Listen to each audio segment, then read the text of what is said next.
இந்த தமிழ் சூழல்ல சீமான எதிர்த்து எதிர்வியாற்றி ஒரு அரசியல் ஒரு தலைவர் அப்படின்னா வன்னியரசன் தான் ஆரம்பிச்சார். ஆனா இந்த விஷயங்களை வந்து ஆரம்பத்துல இருந்தே அறுத்திருந்தா, ஆரம்பத்துல இருந்து வெட்டி எரிஞ்சிருந்தா இந்த மாதிரி வந்து ஒரு விசச்செடி வளர்ந்து நிற்காது. இந்த மாதிரி பிணந்தின்னி நாய்களை வந்து ஆரம்பத்திலே ஒடுக்கணும். இவங்க பண்ணதோட விளைவு, இவங்க வந்து ஆரம்பத்திலே வெட்டி எறியாம விட்டதன் விளைவு இன்னைக்கு RSS பிஜேபியோட கை கோர்த்து நின்று இன்னைக்கு வந்து பார்ப்பனிய கடப்பாறையை கொண்டு பெரியாரை இடிப்பேன் உடைப்பேன்றாரு. நாங்க இங்கதான் இருக்கோம், வாங்க உங்க கடப்பாறை எடுத்துட்டு வாங்க. திருமான பின்னாடி பெரியார் பின்னாடி எத்தனையோ பேர் இருப்பாங்க மாதிரி ஆட்கள். உங்களால ஒண்ணுமே பண்ண முடியாது. 5 நாள்ல தேர்தல் பரப்பை முடிச்சுட்டு வரேன்னு சொன்ன அந்த பாலியல் பொறுக்கி சீமான் இன்னைக்கு வரைக்கும் வரல. உனக்கு திராணி இருந்தா நேரலையில வா.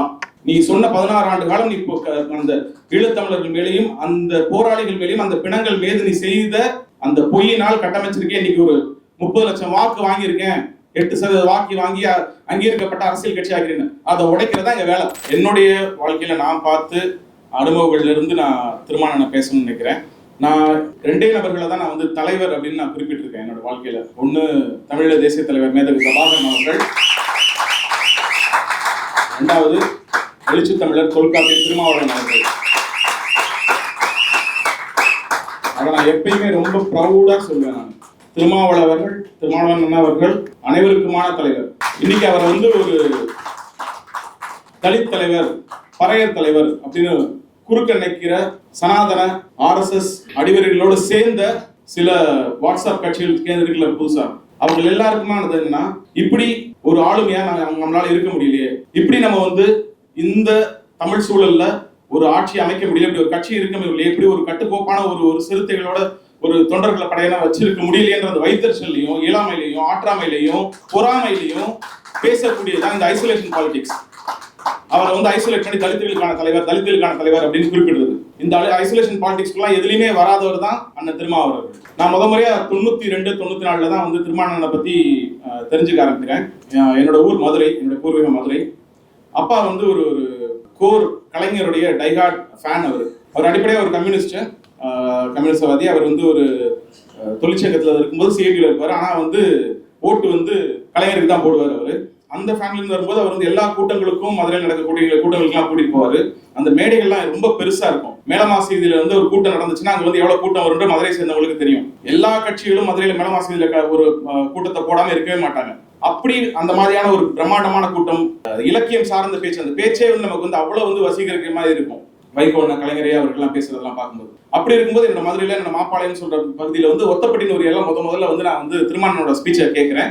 அது ரொம்ப ரொம்ப ஒரு 100 பேர் கூட இல்லாத ஒரு கூட்டம். அதுல ஒரு சின்னதா வந்து ஒரு 1.5 அடி கூட இருக்காது அந்த ஒரு மேடை மாதிரி இருக்கு. அதுல நின்று பேசுறாரு. ஆனா அந்த பேச்சு என்ன அட்ராக்ட் பண்ணுச்சு. அந்த பேச்சு அவ்வளவு தெளிவா இருந்தது, அவ்வளவு வீரியமா இருந்தது, அவ்வளவு உணர்வா இருந்து என்ன கனெக்ட் பண்ணுச்சு. அப்படியே காலங்கள் கிடக்குது. நம்மளும் அரசியல் தெரியும், அரசியல் தெரியும்.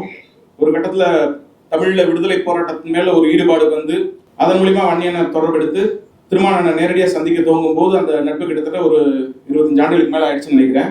நான் முதல்ல திருமாவளவனை எப்படி பார்த்தேனோ, எப்படி என்ன அழைச்சாரோ, இன்று வரை அது மாறாம அதே பாசம், அதே அன்பு, அதே நட்பு, அதே காதலோட இருக்காரு. அவர் அந்த மனுஷன் மாறவே இல்லை.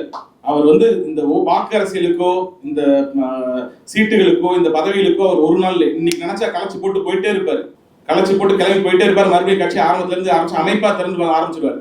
அப்படிப்பட்ட ஒரு ஆளுமை அவர் மேல இன்னைக்கு தொடுக்கக்கூடிய விமர்சனங்கள் இருக்குல்ல, அரசியல் ஆளுமைகளுக்கோ இல்லைன்னா வந்து ஒரு படைப்புக்கோ, ஒரு கலைஞர் மேலேயோ, ஒரு அரசியல்வாதி மேல விமர்சனம் வைக்க கூடாதா? விமர்சனம் வைக்கலாம்.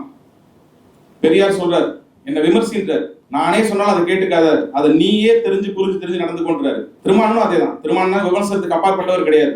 ஆனா அவர் மேல விழக்கூடாது எதுவுமே விமர்சனம் கிடையாது. நீங்க எல்லாரும் அதை விமர்சனம் நினைச்சிருக்கீங்க. அது விமர்சனமே கிடையாது. அது வன்கொடுமை, சாதிய ரீதியான வன்கொடுமை. அது அவர் வந்து ஒரு தலித்துன்னு சொல்லி நடக்கக்கூடிய ஒரு வன்கொடுமை. அது அரசியலமைப்பு சட்டம் 15 வந்து சாதிய, மத, இன, பாலின, மொழி இந்த அடிப்படையில இந்திய மக்களை எந்த விதத்திலையும் வந்து பாகுபடுத்தக்கூடாதுன்னு சொல்லுது. அதை ஏற்று அம்பேத்கருக்கும் அந்த சாதிய பாகுபாடு மேல திணிக்கப்பட்டது. அம்பேத்கரை கொண்டாடுகின்ற இந்த கான்ஸ்டிடியூஷனை தூக்கி பிடிக்கின்ற திருமாவளவனுக்கும் அது வந்து இருக்கு. இதுக்கு காரணம் அடிப்படை சாதி தானே தவிர வேற எதுவுமே கிடையாது. சோ எனக்கு நான் வந்து திருமாவளவனை எப்படி பாக்குறேன்னா, காலம் தந்த தலைவன் அப்படி இருக்காங்க. உண்மையை சொல்லலாம், காலம் தந்த பெருந்தலைவர். இந்தியால one of the finest parliamentary. நீங்க வந்து ஒரு பார்லிமெண்ட்ல வந்து நீங்க வந்து உங்களுக்கு கொடுக்கப்படுற நேரம் அதுவும் வந்து குறைந்த எம்பிகள் உள்ள நபர்களுக்கு வந்து எவ்வளவு நிமிடங்கள் கொடுப்பாங்கன்றது உங்களுக்கு வந்து நீங்க பாத்தீங்கன்னா தெரியும். அந்த கிடைக்கக்கூடிய நேரங்களில் ஒவ்வொரு நேரங்களையும் அவர் வந்து பொது சமூகத்துக்காகவே பேசுறாரு. அவரால் அவருடைய அவர் பேசக்கூடிய தலித் பாலிடிக்ஸை பேசிட்டு போயிட்டே நீங்க சொல்லக்கூடிய சுருக்கக்கூடிய தலித் பாலிடிக்ஸை பேசிட்டு அவரால் இன்னும் அதிகமா பெரிய கட்சி வளர்த்துட்டு போக முடியும், இன்னும் நிறைய பணம் சம்பாதிக்க முடியும். ஆனா ஒரு பொழுதும் அதை செஞ்சதில்லை. அவர் பொது சமூகத்துக்காக தான் பேசுறாரு. அவர் அப்படி பொது சமூகத்துக்காக கூட பேசக்கூடிய தலைவர் வந்து அனைவருக்குமான தலைவர். ஒட்டுமொத்த அமைப்புகளும் கட்சிகளும் வந்து வாக்காளர் சீர்திருத்த சட்டத்தை பத்தி பேசிட்டு இருக்கும்போது இவர் காயின் பண்றது வந்து பாத்தீங்கன்னா இது வந்து அடிப்படை குடியுரிமைக்கே எதிரானதுன்றாரு. உடனே எல்லாரும் அதை நோக்கி பின்னாடி போவாங்க. இதே மாதிரிதான் ஒவ்வொரு விஷயங்களையும் அவர் காயின் பண்ணுவார். திசை வழிகாட்டி, அரசியல் திசை வழிகாட்டி. அவர் வந்து இங்க வந்து தமிழ்நாட்டை பொறுத்தளவுக்கு அரசியல் திசை வழிகாட்டி திருமாவளவன். அப்படிப்பட்ட ஒரு தலைவரை இன்னைக்கு நம்ம ஏன் கொண்டாடணும் அப்படின்னா, இன்னைக்கு வந்து சமூகமா வந்து பிளவுபட்டு இருக்கு. அதுக்கு காரணம் வந்து RSS BJP அப்படின்னு நினைச்சீங்கன்னா அது மட்டும் கிடையாது. அது அதோட போர்வையில் இருக்கக்கூடிய சில கட்சிகள், குறிப்பா நாம் தமிழர் மாதிரியான கட்சிகள். இல்ல மனோஜ் தான், இவர் தான் முக்கியமான அளவுல. என்னன்னா, ஒரு 16 ஆண்டுகளுக்கு முன்னாடி சீமானை வந்து நான் வந்து எக்ஸ்போஸ் பண்ணும்போது நான் தான் முதல்ல அவர் எக்ஸ்போஸ் பண்றேன், அவர் பொய் பொருட்களையும். அதுக்கப்புறம் ஒரு 2 ஆண்டுகள்ல வன்னியனை வந்து முதல்ல ஒரு எதிர்வினை ஆற்றுறார். இந்த தமிழ் சூழல்ல சீமானை எதிர்த்து எதிர்வினை ஆற்றி ஒரு அரசியல் ஒரு தலைவர் அப்படின்னா வன்னியர் சென் தான் ஆரம்பிச்சார்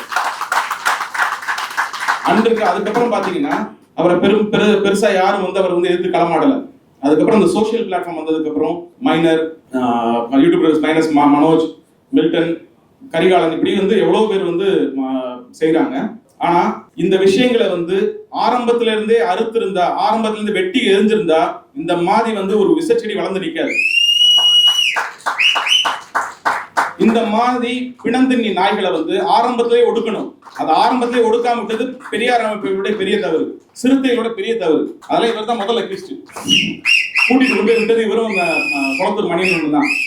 இவங்க பண்ணதோட விளைவு, இவங்க வந்து ஆரம்பத்திலே வெட்டி எறியாம விட்டதன் விளைவு இன்னைக்கு RSS BJPயோட கை கோர்த்து நின்று இன்னைக்கு வந்து பார்ப்பனிய கடப்பாறையை கொண்டு பெரியாரை இடிப்பேன் உடைப்பேன்றாரு. நாங்க இங்கதான் இருக்கோம், வாங்க உங்க கடப்பாறை எடுத்துட்டு வாங்க. திருமாவளவன் பின்னாடி, பெரியார் பின்னாடி எத்தனையோ பேர் இருப்பாங்க மாதிரி ஆட்கள். உங்களால ஒண்ணுமே பண்ண முடியாது.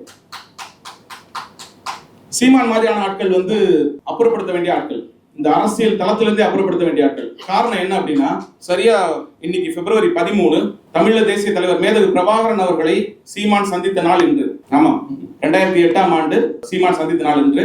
அவரை வந்து சேலஞ்ச் பண்ணி கிட்டத்தட்ட 1 வருஷத்துக்கு மேல ஆயிப்போச்சு.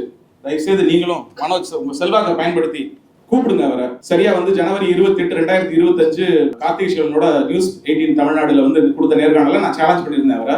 நீ வாங்க, நேரலையில வாங்க. இன்னும் வந்து அதுக்கான வீடியோ காணொலியில இருந்து போட்டோக்கள் இருந்து ஒரிஜினல் எல்லாமே இருக்கு. நம்ம பேசுவோம்.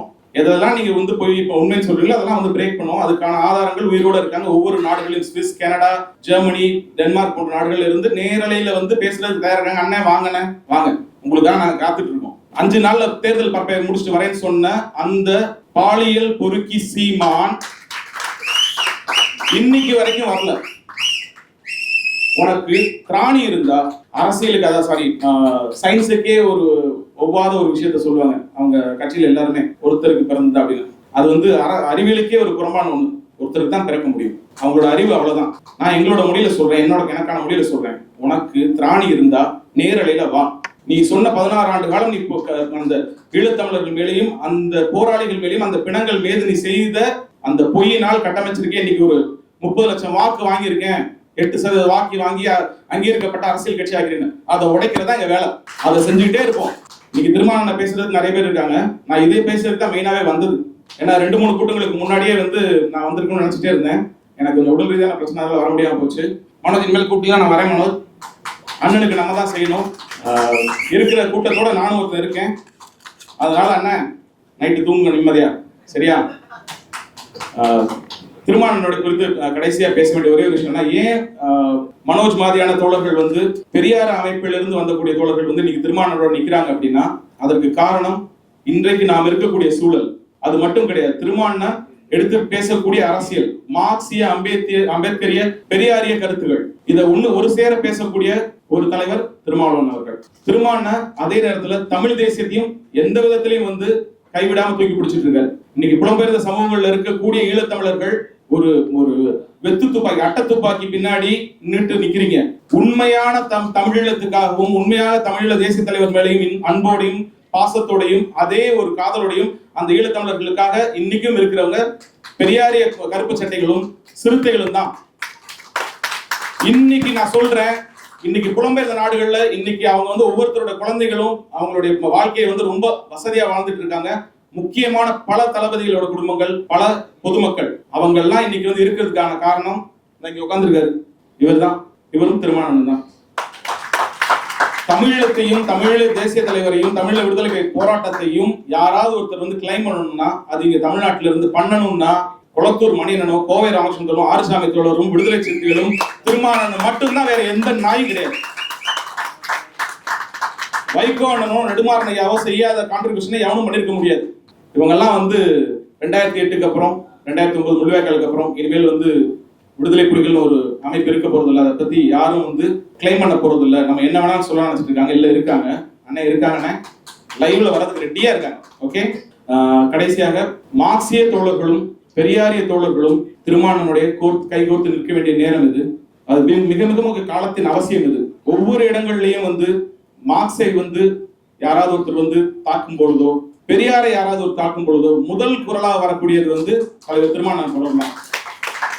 அந்த குரலுக்கு நீங்க எல்லாரும் வலு சேர்க்கணும். தாப்பத்திக மாதிரியான அமைப்புகளும் சரி, தீவிக மாதிரியான அமைப்புகளும் சரி, திருமாவளவனோட தோள் கொடுத்து நிற்கிறாங்க. அவங்களோட சேர்ந்து நாங்களும் இருக்கணும். என்னைக்கும் திருமாவளவனை கைவிட போறது இல்லை. திருமாவளவனுக்கு வந்து சிறுத்தைகள் வந்து தளபதிகள் கிடையாது. கட்சியில வந்து நாங்க வந்து அடிப்படை உறுப்பினர் இல்லைன்னாலும் நாங்களும் வந்து சிறுத்தைகள் தான். சரிங்களா? அனைவருக்கும் நன்றி. நன்றி மனோஜ். நன்றி.